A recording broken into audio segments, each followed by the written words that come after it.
This episode is sponsored by HP. Most people are not counter-espionage experts, but that won't stop them getting targeted by cyber criminals seeking to extract their secrets. HP understands that approximately 4 in 10 UK businesses have reported cyber breaches in the past 12 months alone. That's why HP business laptops, desktops, and workstations bought directly on HP Store are secure straight out of the box with their endpoint security. No more stressing about dodgy emails or unexplained pop-ups. HP's independently verified Wolf Pro security works alongside your existing security tools to protect your business users and reputation from malware and evolving cyber threats with your first click. You don't need an alias or a secret hideout to stay safe. Just Wolf Pro security working tirelessly to protect your hard work. It's security that's built in, not bolted on. Find out more about how HP can protect your business at hp.com/classified. Podcast listeners benefit from a 10% discount on all business PCs, printers, and accessories using the code TRIC10. Terms and conditions apply.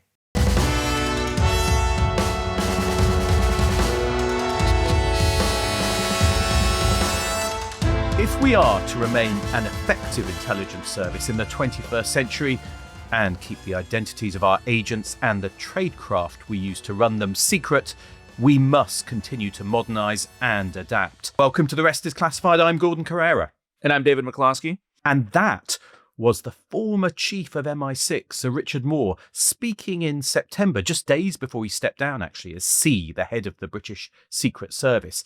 And he was issuing, I guess, David, a stark warning about spying, adapt or die. And we've got a special two-part series starting today on how technology is transforming the espionage business, for which we're joined by a very special guest who we'll come to in a minute. And David, I guess one of the consistent themes in our stories over the last year has been the intersection of espionage and technology, whether it's China using LinkedIn or Mossad trailing Iranian scientists and using robotic machine guns, or North Korean cyber bank robbers. So this is a chance, isn't it, to kind of look at how tech is reshaping the human espionage business. It's going to be a fascinating exploration, Gordon, of sort of what's actually going on now in the world of human intelligence operations. And just to sort of tee up a few themes, which we'll get much deeper into over the next couple episodes. It's probably not an overstatement to say that a lot of the tradecraft that we've talked about, particularly in some of our maybe more historical series or stories that we've done, the tradecraft that we've discussed is now, I guess, maybe totally or something close to totally obsolete. There is an absolute revolution going on in the way that human espionage operations are conducted, and that's everything from how you spot assets to develop them, handle them, pay them, communicate with them, meet them face to face. The entire sort of spectrum of interaction with other humans who have secrets that we want is being reshaped by a lot of the technology that's all around us every day. And I think that's the other piece of the story that's so interesting, is that the technology that we're talking about is not tech that's secretive and hidden off in the world of the NSA or the CIA. It's tech that's all around us. And a lot of the tools and technologies that are reshaping human intelligence are available to everybody. Everyone is kind of worried or thinking about issues of privacy or privacy and surveillance and what's going on with their phones. You know, am I being tracked? Who's following me? Can I track my kids? You know, all those kind of questions are part of everyday life for many people. But for spies, for people trying to carry out secret work, they take on this kind of added dimension where you basically can't do the business without them. So we're going to do something slightly different. We're going to kind of look at this subject, aren't we, through these two episodes and kind of dive down deep into it. Rather than telling a single story, we're going to look at kind of different aspects of this. And we've got a great guest who can talk us through the kind of aspects of human espionage specifically and what's going on. We're not looking at, you know, cyber spying, for instance, but really, you know, the human intelligence business, isn't it, David? We're not talking about offensive cyber operations. We're talking about how technology is reshaping the people side of spying, right? How it's actually reshaping or affecting human intelligence operations. And you're right, Gordon. That would be maybe a little bit above our pay grade on The Rest is Classified. And so we have a very special guest with us who is going to be with us for these next 2 episodes to talk about the impact that technology is having. We're very lucky to be accompanied on this journey by Glenn Chafetz, who is a former CIA officer. He is a 3-time chief of station, who was also the agency's very first chief of tradecraft and operational technology. Glenn, we don't hold it against him, but he previously served in the State Department and the Arms Control and Disarmament Agency. He's taught or held research positions at a whole bunch of different universities, including the National Intelligence University, Stanford's Hoover Institution, the University of Georgia. Glenn has a PhD in Foreign Affairs from the University of Virginia, and he currently leads 2430 Group, which is a nonprofit research firm that both educates and equips private businesses, universities, and NGOs to defend themselves against commercial espionage, attacks on infrastructure, and disinformation. So, Glenn, welcome to The Rest is Classified. Thanks for being with us. I'm glad to be with you. Thank you very much for having me. So I guess the first question, which is going to be unrelated to the topic at hand, because I'm just curious, 2430 of the 2430 Group, what's the significance of that number? 2430 E Street, Washington, D.C., right across from the State Department, was the first home of, I believe, the OSS and the CIA when they were formed. The founders of our firm thought it would be a nice homage to the intelligence world. OSS and Wild Bill Donovan. I'm not sure how much technical tradecraft he was involved in. He liked his gadgets, though, didn't he? But Glenn, maybe you could tell us a little bit about how you ended up in the CIA, because it sounds like you had quite an academic background, and then how you end up with this interesting role of the first chief of tradecraft. None of it was planned, obviously. I started out as an academic. I had a mentor in the field who said, if you're going to teach international politics and foreign policy decision-making and foreign policy, you should have some experience in actually practicing that discipline. And I applied for and was accepted into a fellowship in the Arms Control and Disarmament Agency, which no longer exists. It was folded into the State Department more than a quarter century ago. And I became an arms control negotiator. And then when that agency was folded into the State Department, I decided to make the State Department my career, and I joined the State Department, where I stayed for a number of years. And then while I was at the State Department, I had a good friend in the agency, whom David knows well, John. And John said, "Wouldn't you be happier in the CIA?" And I said, "I don't know, would I be?" And he talked fancy to me, and he recruited me. And I applied to join the agency and started in the agency. Spent the rest of my career there, retiring 6 years ago. I'm glad to hear that John recruited you. I'm not sure how proud he is of that. No. Yeah, probably not. But we're going to be talking about the impact that technology is having on the sort of human spy business. And I'm intrigued about the role that you held in this kind of first ever chief of tradecraft at CIA. And I mean, I guess there's a question here, which is, why did that role not exist before? And why did the CIA feel they needed to create that role when you stepped into it? Well, it did exist. It was divided among several different units within the Directorate of Operations, because that's what we're talking about, operations. And the leadership decided that given all the technological changes that were occurring rapidly, they needed one office that would coordinate all the different other offices and drive all the other different offices that were dealing with these issues. And so they created this position, which I think has evolved significantly since my departure as well. So we're talking about human intelligence operations, which I guess sort of sounds simple, but just to start with a basic definition, which is, what is the point of intelligence? What's the goal of that enterprise? I think it'd be useful to use an example. So everybody knows about Operation Overlord, the invasion of Normandy, June 6, 1944. The Germans desperately wanted to know where and when the invasion would take place. They knew there was going to be an invasion. They knew that from context. That was not a secret or a mystery that the Wehrmacht needed to acquire, but they needed to know where and when. And the Allies needed to protect that information. And that really gets at the heart of what we're talking about. Intelligence is information of value.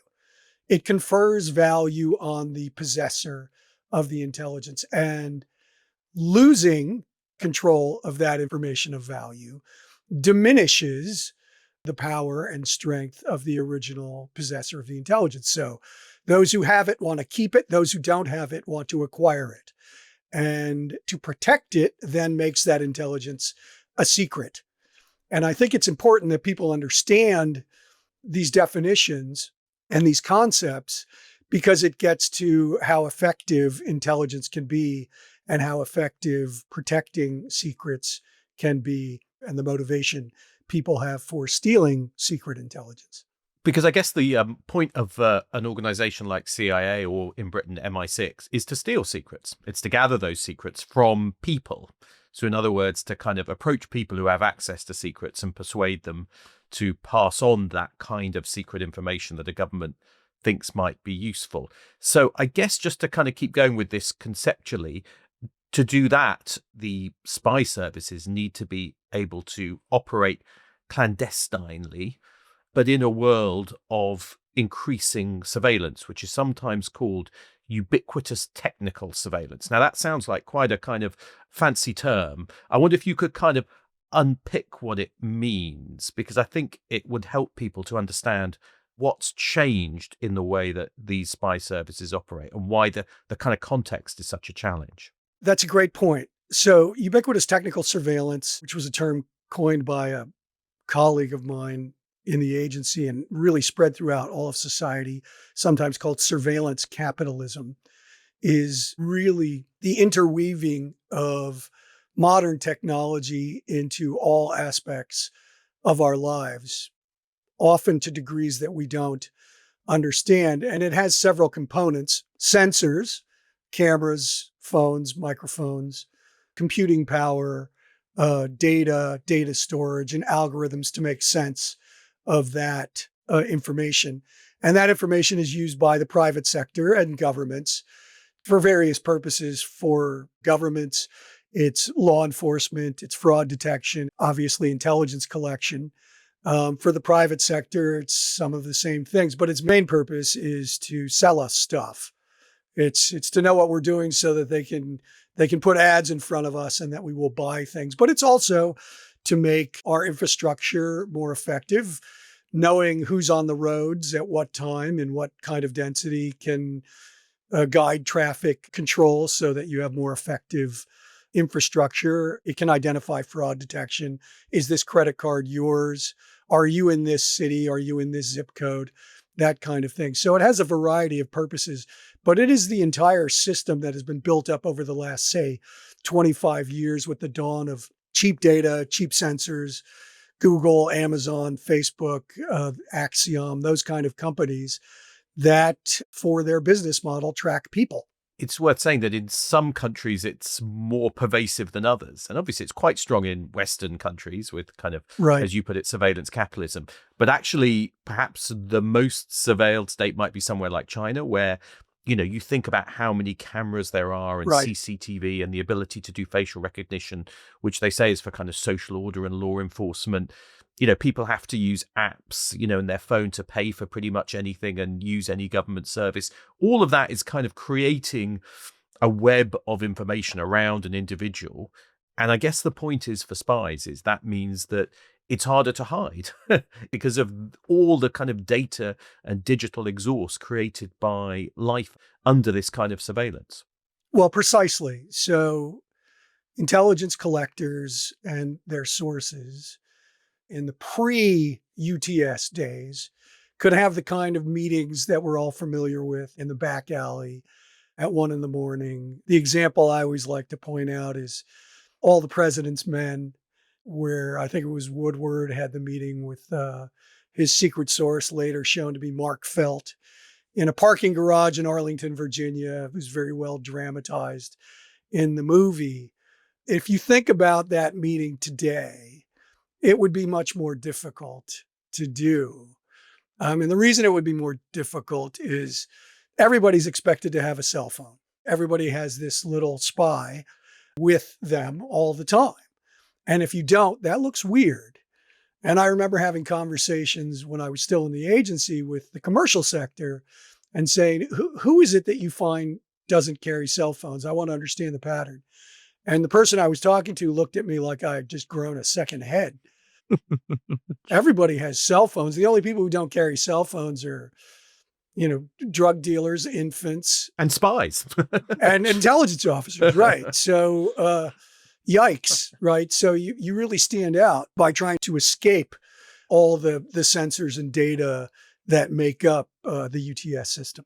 The other, I guess, concept from the standpoint of an intelligence officer in that relationship with an asset is you want that to be clandestine. And as you and I, Glenn, were talking, and preparing this conversation, I think you gave a really interesting definition of clandestinity, which I think you said is the sort of combination of privacy and anonymity. I wonder if you could tease that one out as well. Yeah, a lot of people confuse these topics for very good reasons. They overlap. It is confusing, but privacy is essentially, who I am, right? You know the identity, but you don't know the activity.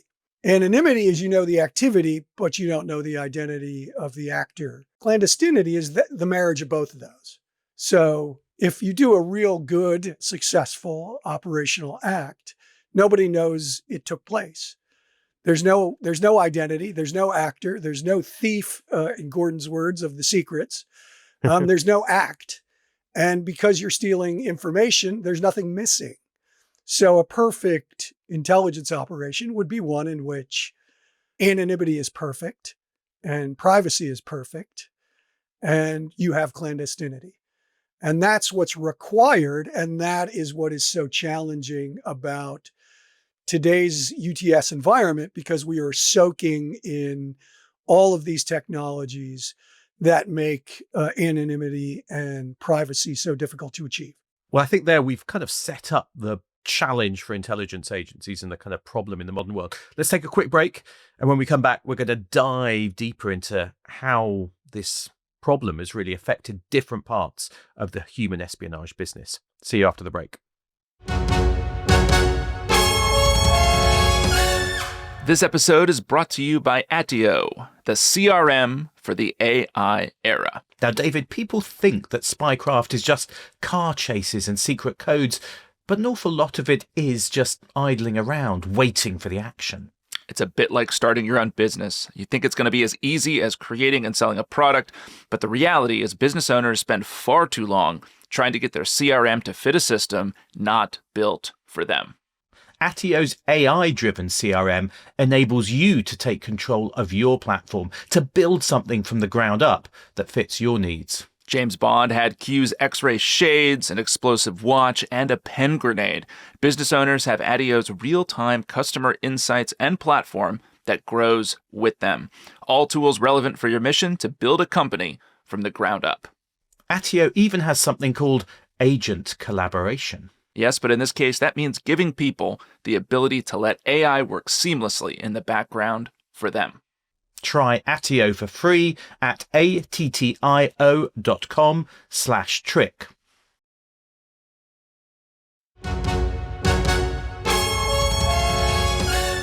Okay, welcome back, everybody. David, I guess it's time we start diving a bit deeper with Glenn into some of the specifics of what this all means for the business. And rather than do this kind of tech first, I think it might be easier to actually just talk about the broader challenge by looking at how it's impacting some important parts of the human intelligence business. So sort of start with pieces of the trade that are being impacted and kind of talk about how the tech is reshaping them. And I think one of them, which is very important, finding the people who have the secrets we want. Typically, you'd call that sort of spotting and assessing potential targets of value, people who have secrets. And that obviously, Gordon, we talked a little bit in our recent episodes on Chinese spies using LinkedIn, for Yeah. example, to try to find people. But we've also done it in some of the more historical series as well. Yeah, I guess historically, Glenn, this would have been done by trying to meet people, by trying to talk to people. It's the classic thing we think of, isn't it? Of going to cocktail parties. You know, the diplomat at the cocktail party, sizing up his KGB opposite number or similar, trying to work out if he is KGB, trying to work out what kind of personality he is. There may be someone building a file and trying to work out what secrets he has. I always think of Oleg Gordievsky, you know, where they get a tip off from one person, from one defector saying this guy's interesting. Then they build up a file. And then eventually someone, I think, approaches him on a badminton court, a kind of cold approach on a badminton court in Copenhagen, of all places, to basically say, do you want to talk? I mean, that's the old school way, isn't it? And I guess that's what's got harder. It's harder and it's easier. And let me talk about how it's easier. So we just talked about all this data that's collected on each one of us every single day. I think I read it's 2.5 sextillion bytes of data, which is an absolutely stunning number. Somebody, I think, described it as 2 Oxford English dictionaries on top of each other, covering the entire planet Earth worth of information every single day about people, right? So that's a lot of data. And if, for example, Gordon were interested in someone, he could avail himself of all of that data. And you don't have to be anybody special to do that. This is not limited to intelligence services. This is what e-tailers and merchants and businesses do all the time to find customers and to detect fraud, is they build a profile. And there's books written about this, you know, how the modern surveillance economy determines when you buy, when you die, when you click, who you know, what you care about. And so all that information can be mined. And we've heard about this, data mining. And so in that sense, it's much, much easier to find out who would have the kind of information that anybody would be interested in, including a government or an intelligence service. It's harder in the sense that if you wanted to go meet some specific person and talk to that person to feel out whether, say, if it was Gordon and David, that you wanted to find out what David knew and how he was inclined, you're going to leave a record of that. If you call him, you're going to leave a record of that. If you meet him, you're going to leave a record of that if you see him at a cocktail party. And you don't want to do that because if he is valuable, you want that relationship to be clandestine, and you've already ruined that from the get-go. You can't put that toothpaste back in the tube. So you have to be exceptionally careful about making those associations that at some point you would want to hide because they don't go away. And as I've told David in previous discussions, this technology, big data, has really changed previously our understanding and functions of time and place and what you can know about a person.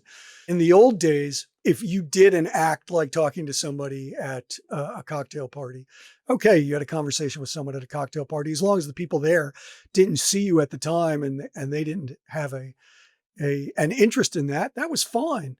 But the problem today is that meeting lives forever in cameras and microphones and other sensors. The fact that those two phones of you and that person were both at the same place at the same time lives forever in a way it wouldn't have done. That lives forever. In a way with Gordievsky meeting someone at a badminton court, that could have been done quickly and quietly. So yeah, it's a really interesting point, isn't it? Because we can find out much more about people now. So you could do the research bit pretty easily. And I guess we all know, as you said, this is something we all do. We all can you can Google people, you can look up social media profiles. So you can get quite a lot of understanding of someone.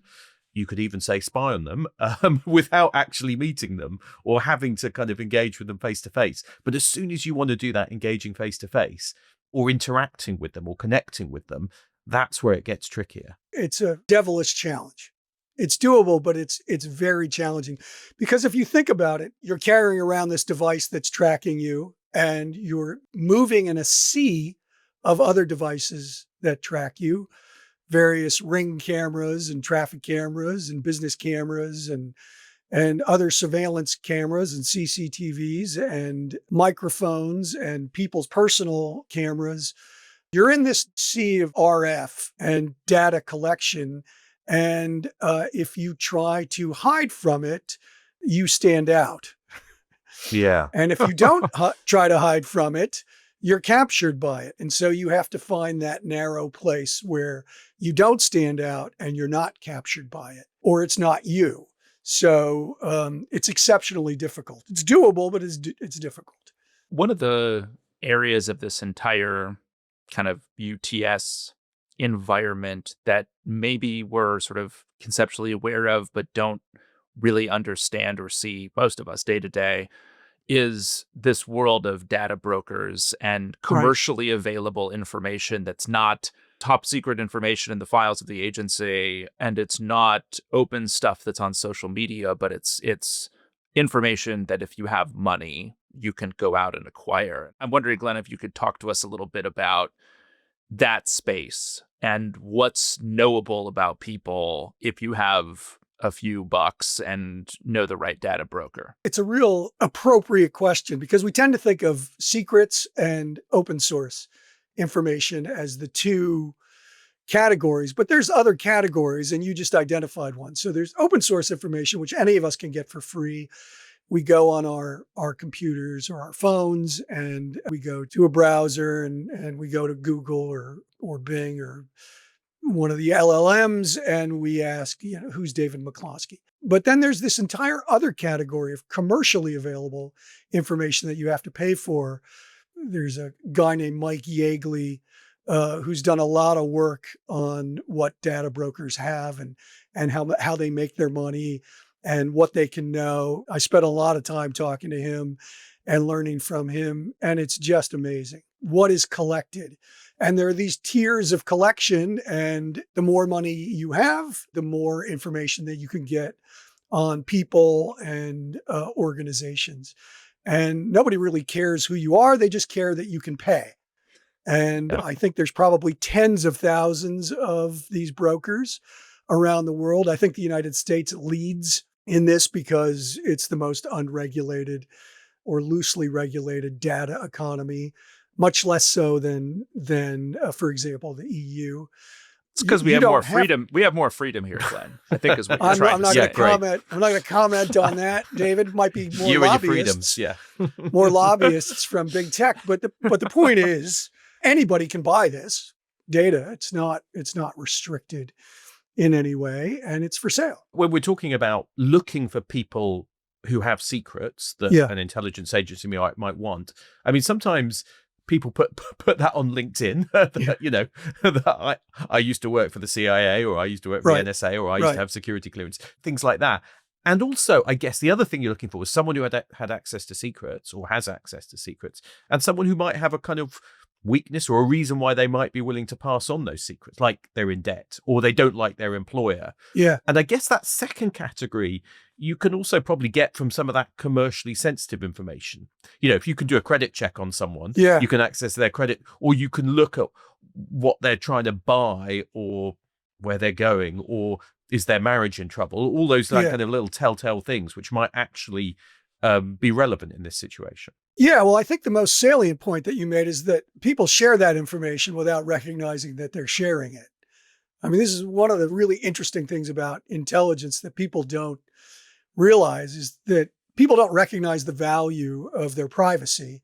And so they undermine it constantly. And so they'll post on Facebook or InstaFace or I don't even know them all, Instagram. They'll post, I hate my boss. Okay, good to know.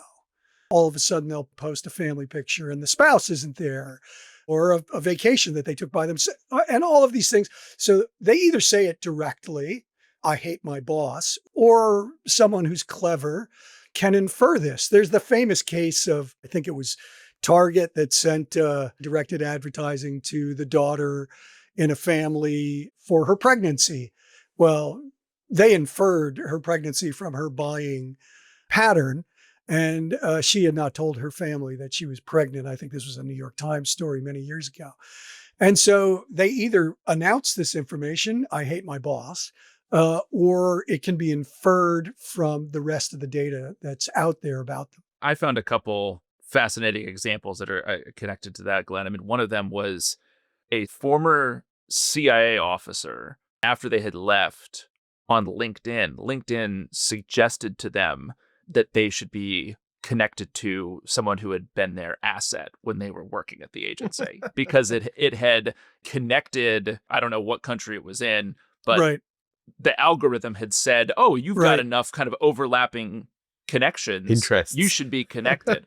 I mean, and on the point of like even just locational stuff and what you can buy from data brokers. I mean, there was a researcher who had actually done a study for the Defense Department to try to see what might a committed foreign adversary go out and buy on U.S. service members. And so they set up a U.S.-based organization and a Singapore-based organization, contacted U.S. data brokers, and they ended up buying individually identifiable contact, financial, health, and a bunch of other data on thousands of active duty U.S. military service members. And they got it for about 12 cents per service member. And they were able to geofence some of that stuff so that they could look at, sort of where a lot of these people were based, including some sensitive special forces operators. So these data brokers are just selling this stuff to Singapore, selling it to the States. It kind of doesn't matter. Yeah. And it's really, I mean, that is a great start for a targeting package if you're a foreign intelligence service, and also if you're trying to show the right ads to these service members, right? So that overlap in sort of targeting effectiveness is I mean, it's really quite profound, and it's astounding what's available if you have some money. Yeah, this is the problem: is the data reveal connections that you don't recognize as being revealed. And to your point about U.S. service members, this is a problem that all countries face. There was a story, I think, last week. China gave EVs to top Israeli military officers. And I just thought, no, do not accept them.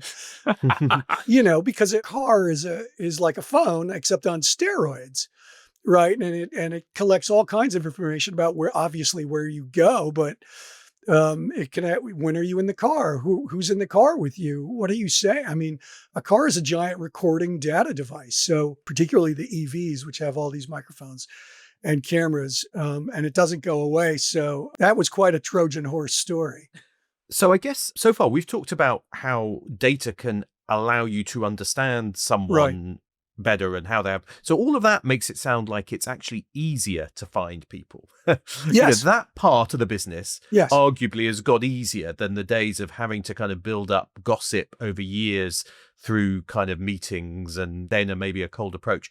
But let's maybe focus next, shall we, David, on the next stage where it's made it harder, which is actually going to meet someone for the first time, which I guess is about, what's called David cover, isn't it? It's about people taking on different identities and things like that. We talked about this a little bit, Gordon, when we did the series on Matrokin, right? Is, how do you, maybe for the first time, how do you meet somebody and how do you, I guess, frame your employer, your affiliation, your nationality, your name?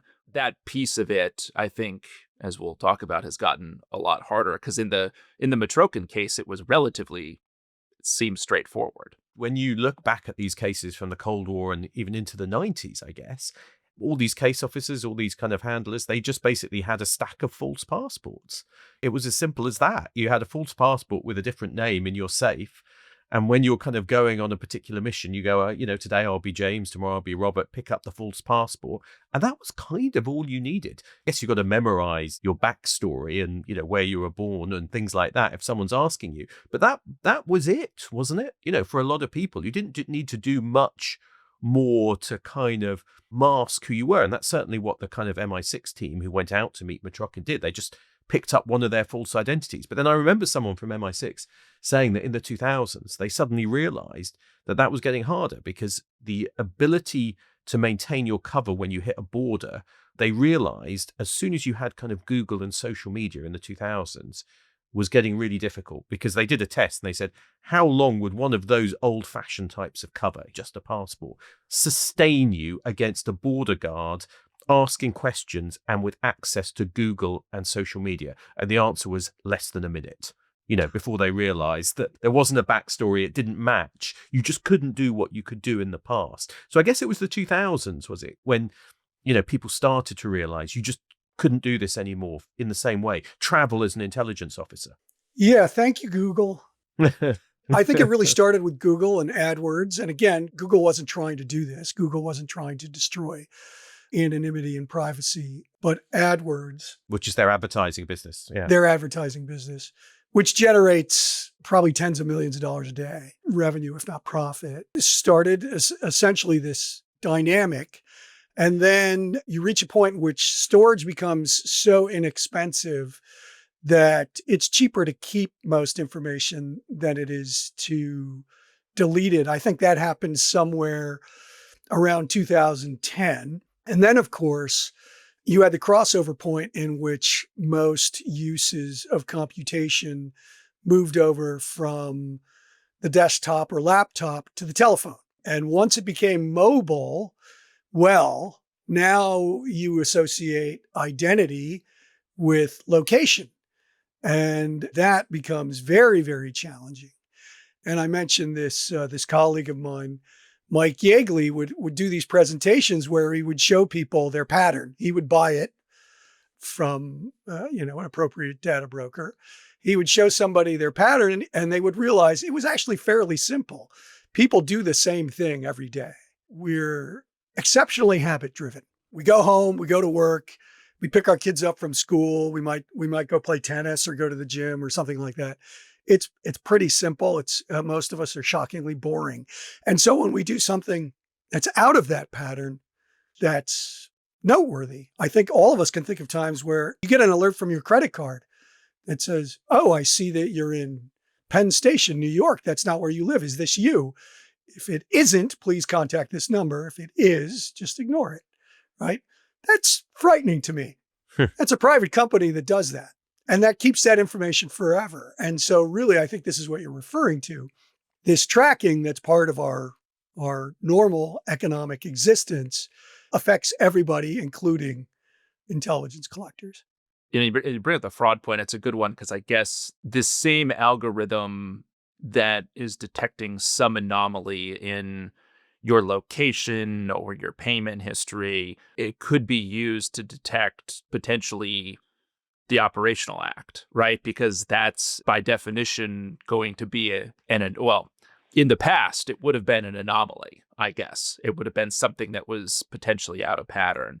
And again, that fraud detection, I mean, that's like Amex has developed that, right? Right. So that's not being developed by the MSS or the CIA. That's a private company that's got it.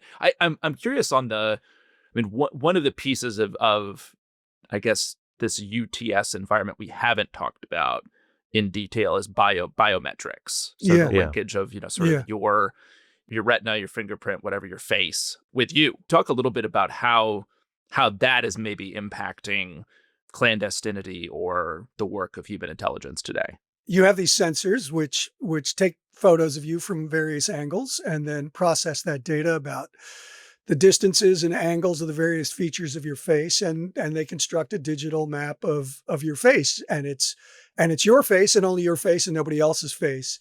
And it's gotten quite good, and it's going to get better. And now it can recognize you when you've got a surgical mask on. Got a lot better during COVID for that reason. So if you try to disguise yourself, that's a bit of a challenge. So that the most obvious one, I think, is facial recognition combined with the statistical automated AI machine learning capabilities and algorithms that make each one of us uniquely detectable based on our face.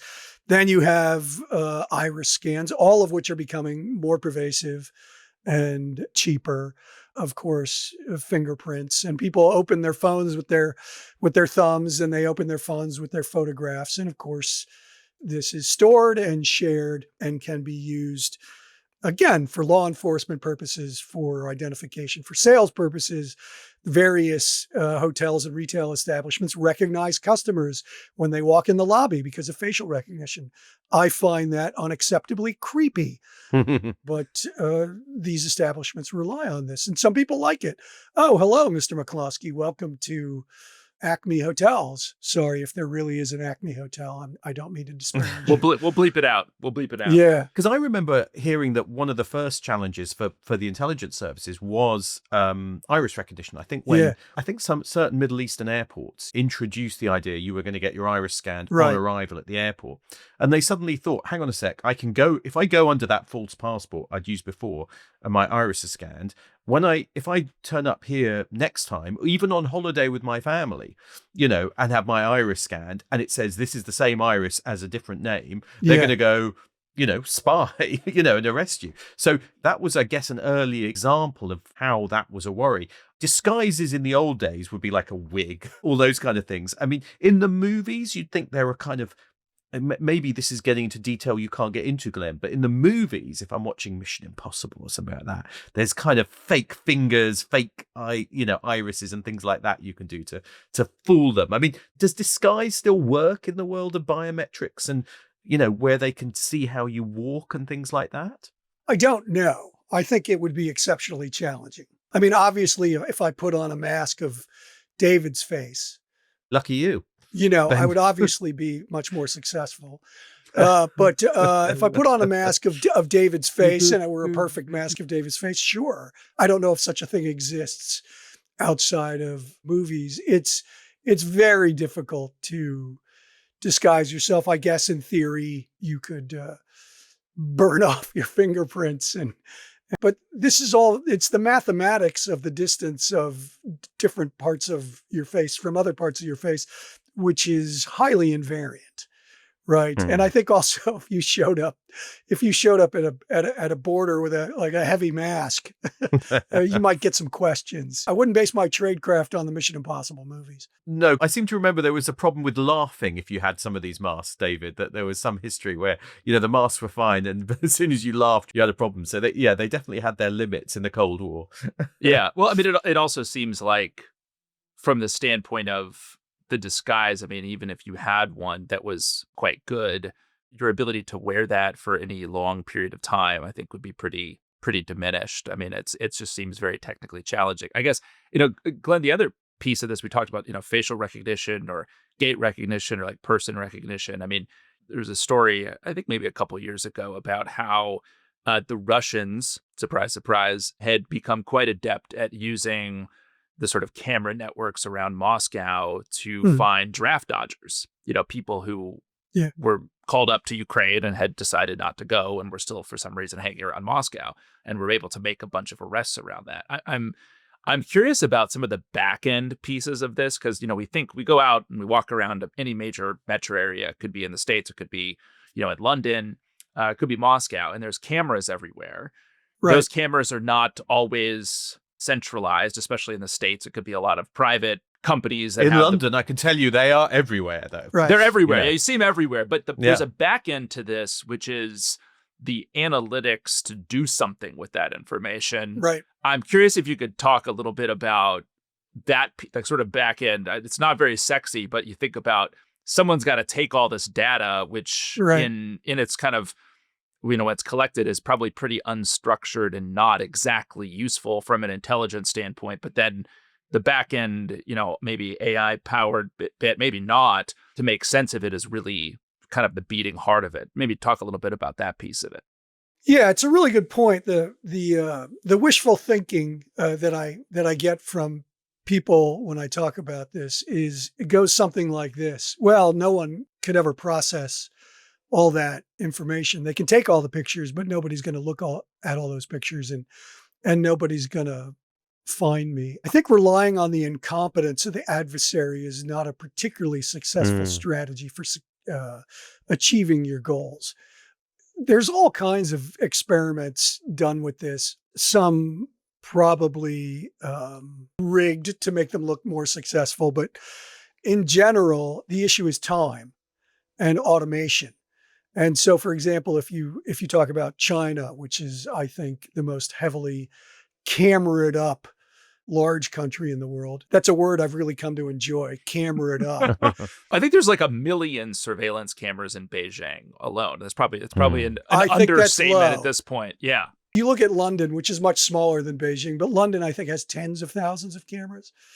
And Beijing has millions.